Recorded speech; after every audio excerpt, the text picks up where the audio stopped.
দুই দিনের সফরে উত্তর কোরিয়ার রাশিয়ার প্রেসিডেন্ট ভ্লাদিমির পুতিন দেশটির সর্বোচ্চ নেতা কিম জং উনের সঙ্গে আজ বিশেষ বৈঠকে বসবেন। দুই নেতার 90 মিনিটের বৈঠকে রাশিয়া ও উত্তর কোরিয়ার মধ্যে বাণিজ্য ও নিরাপত্তা সংক্রান্ত একাধিক চুক্তি সইয়ের সম্ভাবনা আছে। এর আগে বুধবার পিয়ংইয়ংয়ে পৌঁছালে রুশ প্রেসিডেন্ট ভ্লাদিমির পুতিনকে উষ্ণ অভ্যর্থনা জানান উত্তর কোরীয় নেতা কিম জং উন। বিমানবন্দরে পুতিনকে লাল গালিচার সংবর্ধনা দেওয়া হয়। কূটনৈতিক আলোচনা, দর্শনীয় স্থান পরিদর্শন সহ বেশ কয়েকটি ইভেন্টে যোগ দেবেন রুশ প্রেসিডেন্ট। বিশ্লেষকরা মনে করছেন, পুতিনের সফরে দেশ দুটির মধ্যে সামরিক শক্তি বৃদ্ধির বিষয়টি প্রাধান্য পাবে। ফলে নিরাপত্তা সহ নানা ক্ষেত্রে সহযোগিতা আরও জোরদার হবে। সফরের আগে পিয়ংইয়ংয়ের পশ্চিমা হুমকি মোকাবেলায় সহযোগিতা অব্যাহত রাখার আশ্বাস দেন পুতিন।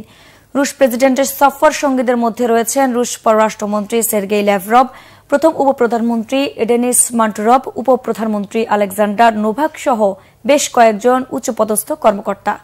পুতিন সর্বশেষ উত্তর কোরিয়া সফরে এসেছিলেন 24 বছর আগে 2000 সালের জুলাই মাসে।